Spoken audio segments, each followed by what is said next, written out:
Quick content warnings for this episode. We do talk about the death and loss of a parent. We also talk about the death and loss and gun violence towards the guest's adopted son and a bit about grief. So please keep that in mind as you listen to this episode.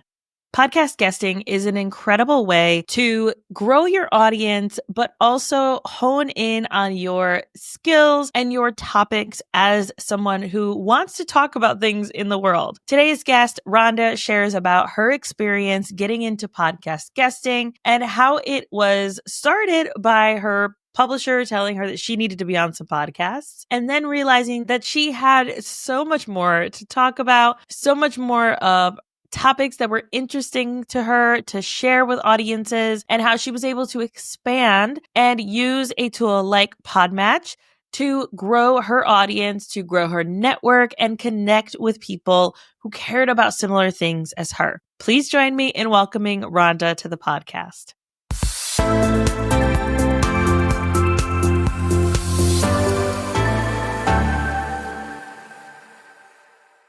Hi, Rhonda. I am so excited to chat with you today. If you could start by telling everyone a bit about who you are and what you do. Well, first of all, thank you for having me on your podcast, and I can't wait to talk about this topic. This is something that I never knew I was going to be passionate about, podcasting. You know, it's something that just organically kind of grew for me. I'm an author, and I'm an entrepreneur, and I'm an academic researcher by trade, which naturally brought me to the podcasting space, where it's like, okay, how do I get my message out there? What do I want to do? How do I turn conversations into connections? And that's where we ended up kind of connecting through a podcasting service. I've been a guest for a long time now with different people, and you've been in the podcasting space as a podcaster for so long. So I can't wait till we get into the nuts and bolts and how connections can actually turn into not only listeners, but clients, or actually networking as sometimes even in the space of working together and collaborating together. Yes, there's so much power in podcasting. And I wish more people realized how intimate these conversations are, that it's not just, oh, let's slap something together and then take it from there. I mean, I have created lifelong friendships from people that I've connected with, people who I still go back to or refer business to because of being in their sphere based on like either me being a guest on their show or them being on my show. And it's so powerful. So let's talk about your guesting experience first, and then we'll get into your journey into starting a podcast, hopefully in the very near future. Guesting. Why did you decide that you wanted to start guesting on podcasts? And how did you decide which ones you were kind of looking at? When I first started, actually, it was my publisher for my suspense novel, Crossroads. They're like, we really think you need to do at least 6 to 12 podcasts to get your message out there. You're a new author. And, I was open to it, and I was like, okay, let's do it. And they set me up on my first, I think it was either 6 or 12. I can't remember how many that they set me up with. And they actually did the connections and taught me about the podcast space. And I was very open to just certain topics at the time. At first, it was like resilience, because crime, book writing. And so it was a very limited, narrow message that I first started with. But what I found is I had so much more to offer. And so my first one-page press sheet that you have to create to get booked was very, very narrow to just the writing. But then I realized, wait a minute, you're an academic professor.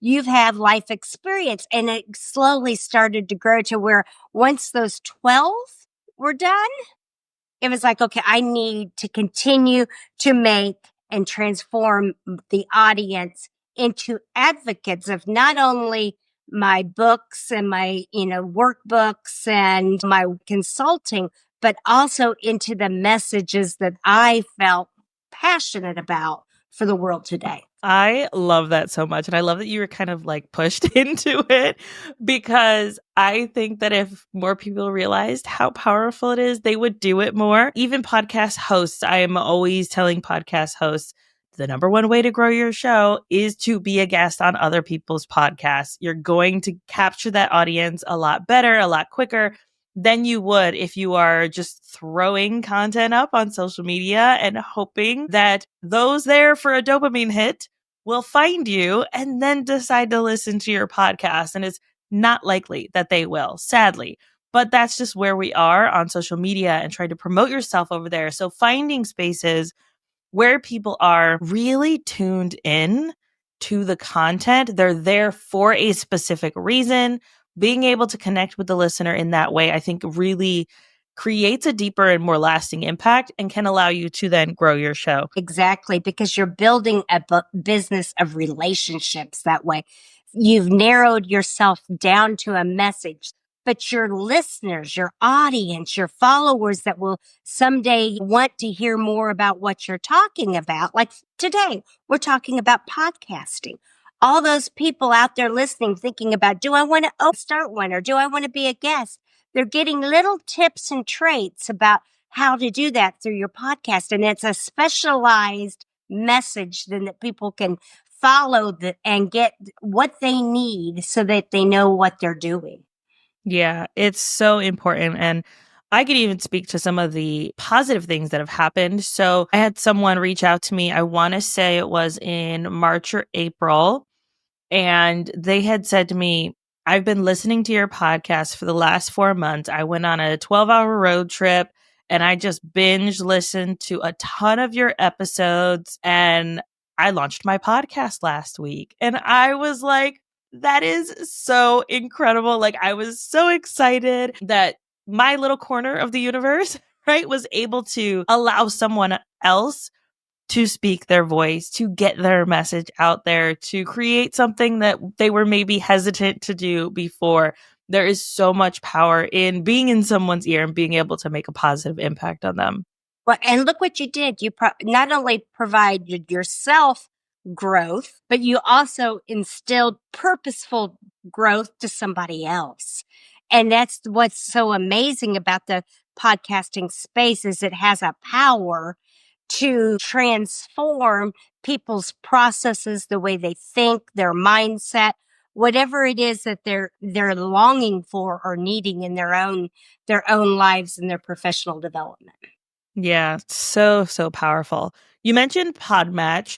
At what point, and that is a software that I use as well. I absolutely love the way that it works. I love the community aspect of it. Like, there's just so many benefits to Podmatch in finding aligned guests and also finding podcasts that you can guest on that are aligned. When did that kind of come into your space? And when were you like, wait a minute, I need more of this? But so after the first 12 through my publisher, I started thinking, okay, I need to do this more. And, there's a cost when you're using someone that puts you on podcasts and they actually match for you. And I was like, well, what else can I do? And I was talking to another author that had been doing podcasts and they're like, oh no, I do it through, it was a different podcast guesting. And they're like, oh, it's not very expensive. You can put your profile out there. They feature you. They send you an email. So I started there and it brought some results, but not nearly like Podmatch did.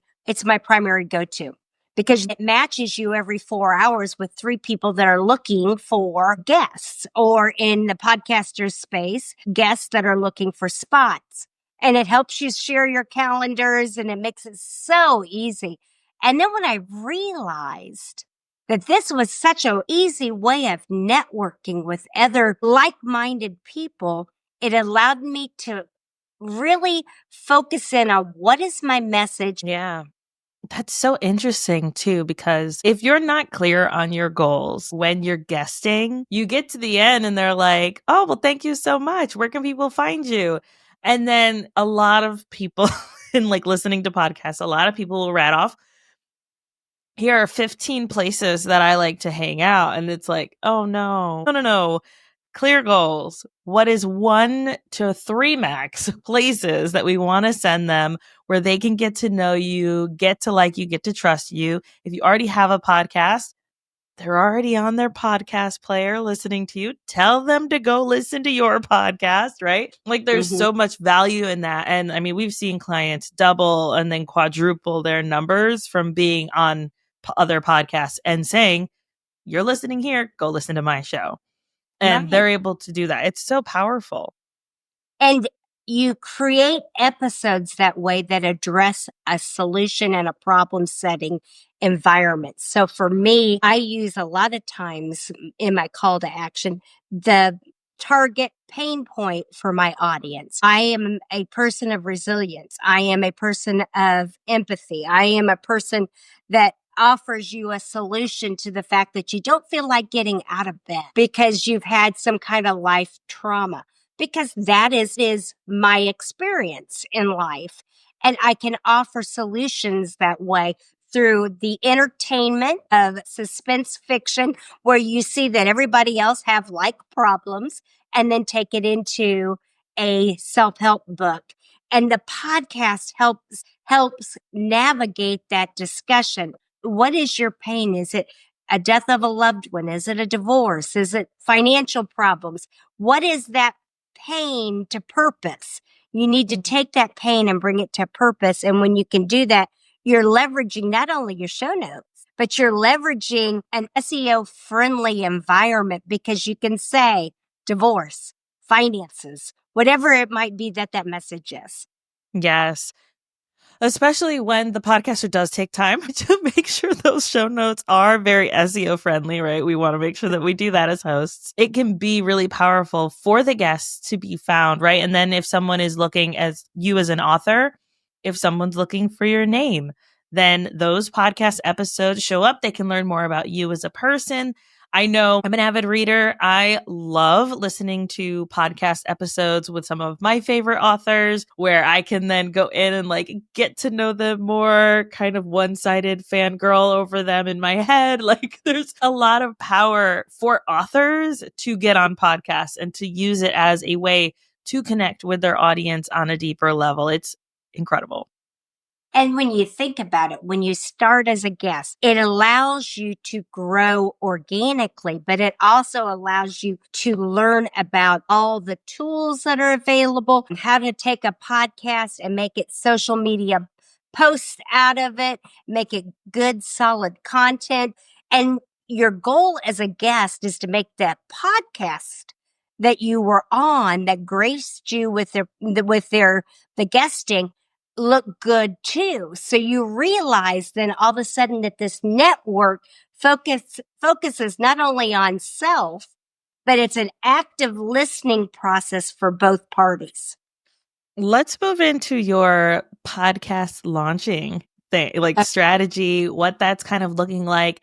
Before we hit record, we were talking about how important it is to be a guest first, to really Mhm. hone in your message, to get clear on what it is that you would feel comfortable talking about for at least 25 episodes, right? Like give us the bare minimum, at least 25 episodes that you would feel comfortable and confident about. But you mentioned at the beginning also, like you started off talking about just your writing and your book coming out, but that has evolved as you've evolved as a guest and talking about these different topics that are important to you and relevant to your audience.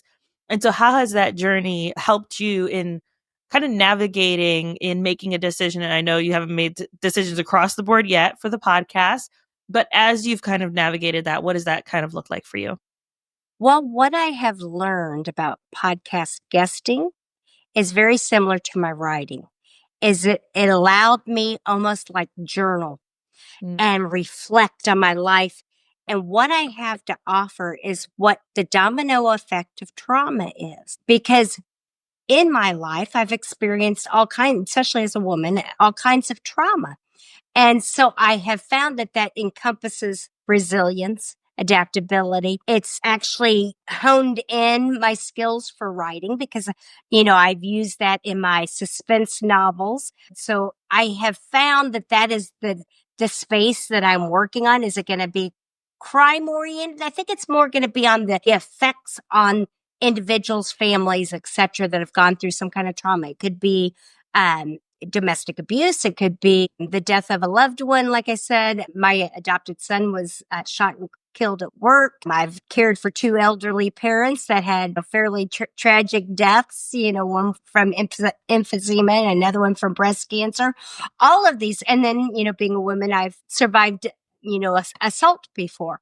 So I know that that's a space that I can really, I think, actually have a conversation and a connection with not only the guests, but the listener also. Thank you for sharing that. I appreciate you being open about your experiences. I think that when we share those private experiences, I mean, I talk very openly about growing up in a fundamentalist Christian cult. I talk openly about losing both my parents before I was 33, and one to cancer, one to a fentanyl overdose. Like, life is rough. But when we share those experiences, it allows us to connect with our audience on a deeper level than just saying, here's information that you can Google. No, they're there for us. They're there for our experiences as hosts, as guests. They're there to get to at least hear that someone else out there feels the same way, has gone through something similar. And it's such an incredible way to, when you're speaking it, you can speak it in a way that is more impactful than just writing it, right? So if you just wrote out your story of what you just said, I don't know that it would have the same impact on the person reading it as when they hear it with your voice, with your inflection, with your emotion behind it. Now, I'm curious, what do you think is easier, speaking or writing? So, as someone who does both. Well, it takes courage to speak it. For me, writing was a natural start. And, then it was like layers of the onion that came out. And, maybe I was more comfortable talking about this topic than this topic. And then recently, maybe I added some of the others. So it's the ability to use tone, language, and emotions that actually connect with people can make a broader impact that fosters that deeper connection that you can have and allows you to storytell. And I like that ability to do that. I'll give you a great example. In talking about my father, I would talk about how he was an entrepreneur that had, an old school mentality and how that shaped me. But then when you go into how that impacted yourself later, you're able to open up a whole new perspective on just like workaholism and how that affects you as a child.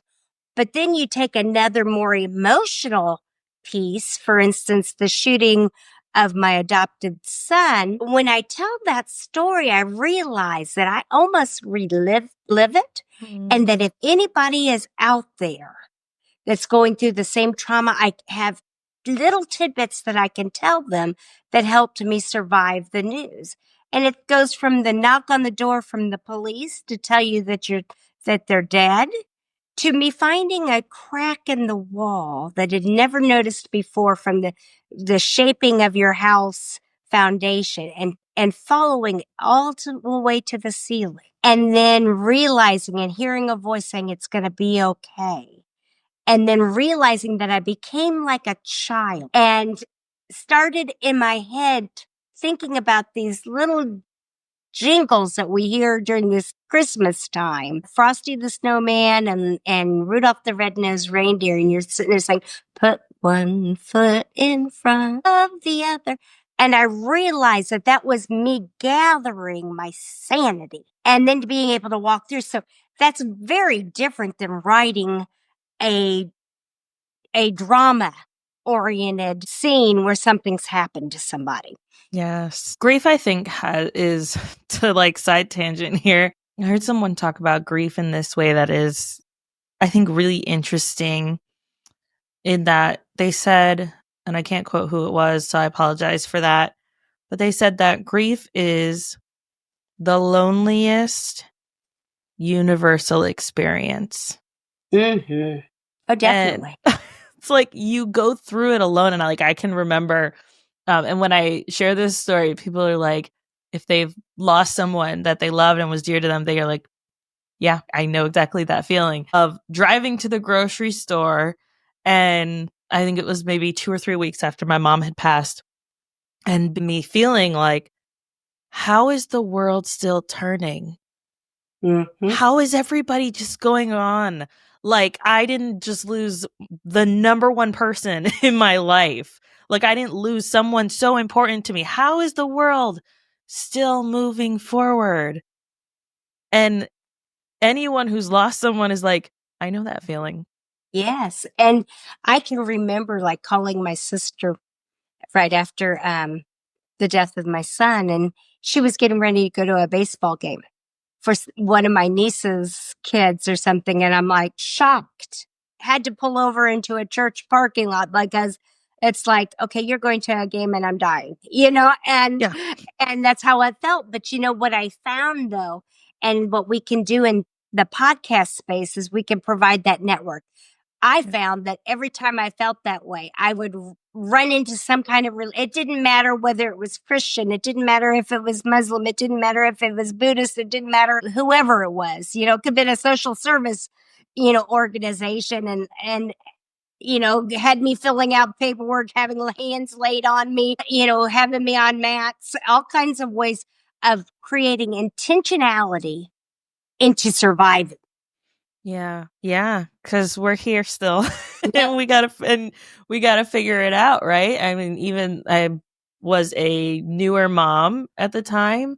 And so, and the sole financial provider for my family. And I had to still go to work, and I had to still be a parent, and I had to still get food on the table. Right. Like there was just life still happening.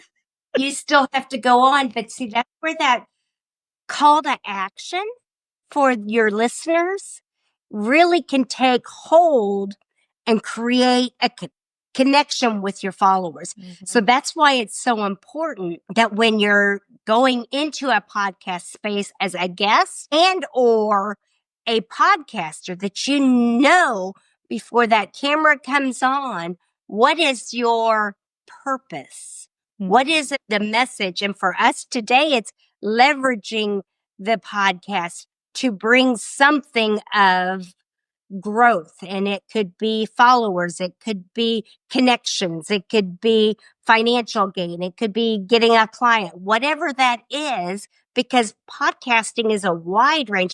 We had talked just before we started about how the podcast space is going to grow. Yeah. And that's one of the ways most people are getting their news through podcasting now. Yeah, I'm really excited. I think that we're going to see a huge influx of podcasters and content creators. And I'm really hoping it's a lot more women, a lot more diversity in the space, marginalized voices. Like, I am looking forward to that, in people using podcasting as a way to get their message out there, align with their audience, whether that's through the content they're creating, the values that they represent, the impact that they're trying to make in the world, whatever that looks like. I think it's going to be incredible, and I think it's going to be awesome. But you got to get out there, and you got to get your voice out there. Be a guest. Try it. It is worth it. You can create so many very intentional relationships with people that can take not just you and your business forward, but can also move you forward as a person and help you grow and become a better person. So I could not recommend guesting or podcasting anymore, but I think it's such an incredible way to get your message out there for sure. Rhonda, this has been so much fun, and just hearing your journey into podcasting and guesting and all of that. What would you like our audience to do next, as we talked about what is your call to action for them? So for me, I would like you to come visit my website, rhondaparkertaylor.com, and follow me. Look on Amazon and follow me there. Just follow and let's talk and have a really engaging conversation. I have a lot of good things that are coming up this next year. Love to be able to share it with you. And I don't ask anything. All I want is a good conversation. I love that. Again, thank you so much. Thank you. And have a good day, everybody.